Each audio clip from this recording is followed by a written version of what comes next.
घेऊ शकतो। निसर्ग हा आपला दाता आहे, निसर्गाशिवाय आपले अस्तित्व शून्य आहे। म्हणूनच श्रीकृष्णाने गोवर्धन पर्वताची पूजा केली। पण आता माणूस त्याच्या स्वार्थी वृत्तीमुळे आता निसर्गाकडे दुर्लक्ष करत चालला आहे आणि वृक्षतोड करून, जंगल तोड करून तो बिल्डिंग बांधत आहे। तू आभाळ तू इंद्रधनू, तुझ्या रंगात भिजले अनेक जणू। तू आभाळ तू इंद्रधनू, तुझ्या रंगात भिजले अनेक जणू। तू आकाश तू वारा, तुझ्या मुठीत माणसाचा जीव सारा। तू आकाश तू वारा, तुझ्या मुठीत माणसाचा जीव सारा।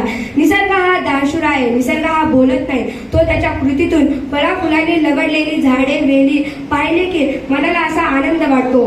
परोपकाराय फलंती वृक्षा, परोपकाराय वहंती नद्या, परोपकाराय दुहिती गाव, परोपकाराय मंदी शरीरम। माणूस कधी कधी विषमतेने वागतो, पण निसर्ग तसे कधीच करत नाही। निसर्गाचा भेदभाव कधीच करत नाही। निसर्ग उलट माणसाला सांगतो, परोपकार करण्यास सांगून माणसाचा गुरु बनतो। अथांग समुद्र विस्तार, डोंगर रांगा, उत्तुंग पर्वत, खोल दऱ्या, वाहणाऱ्या नद्या, हिरवीगार झाडे, पानं फुले पाहिली की मनाला असा आनंद वाटतो।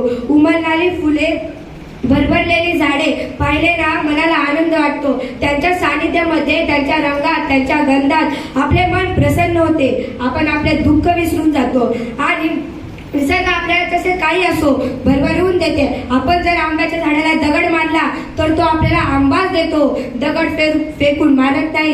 तसेच एखाद्या गुरुला आपल्याला देण्यासाठी भरपूर काही असते, तसेच निसर्ग आहे, त्याच्याकडे पण आपल्याला देण्यासाठी भरपूर असते, पण ते घेण्यासाठी आपले एवढे हात पण अपुरे पडतात। म्हणतात ना, देणार याने देत जावे, घेणार याने घेत जावे, घेता घेता एक दिवस देणाऱ्याचे हात घ्यावे। अहो, शेतकऱ्यावर जर कर्ज झालं आणि तो आत्महत्या करण्यास प्रवृत्त झाला तर निसर्ग माणसाला आणि शेतकऱ्यांना म्हणतो, वसंत येतो निघून जातो, ग्रीष्म जातो धरणीला, पुन्हा नेसते हिरवा शालू, पुन्हा नवे पण सृष्टीला।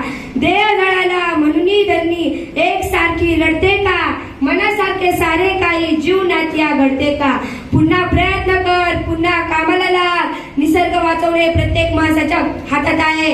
निसर्गाचे संवर्धन करण्याची जबाबदारी ही प्रत्येक माणसाची आहे। आपण सगळं काही निर्माण करू शकतो, पण निसर्ग निर्माण कधीच करू शकत नाही। म्हणून एवढेच वाचवणे, एवढेच आपल्या हातात आहे। सध्या ग्लोबल वॉर्मिंगचे परिणाम जास्त काळाला येऊ लागले आहे। माणूस त्याच्या सोयी सुविधा बघू लागले आहे आणि निसर्गाकडे दुर्लक्ष करू लागला आहे।